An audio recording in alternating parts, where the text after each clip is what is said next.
Hello guys, today I'm going to show you how you can send fax message from ALCATEL 1B 2022. So let's start from opening the Play Store, tap on the search bar and look for the fax app. Choose Easy Fax, install it and open.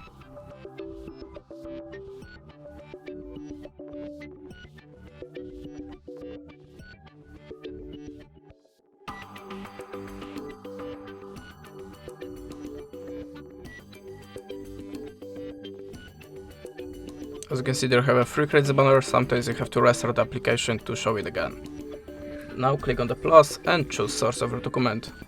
I'm gonna pick something from my gallery, like this one for example, and now click on the import.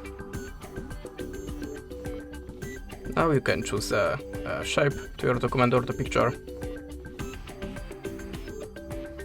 and if you're ready, click on the arrow icon.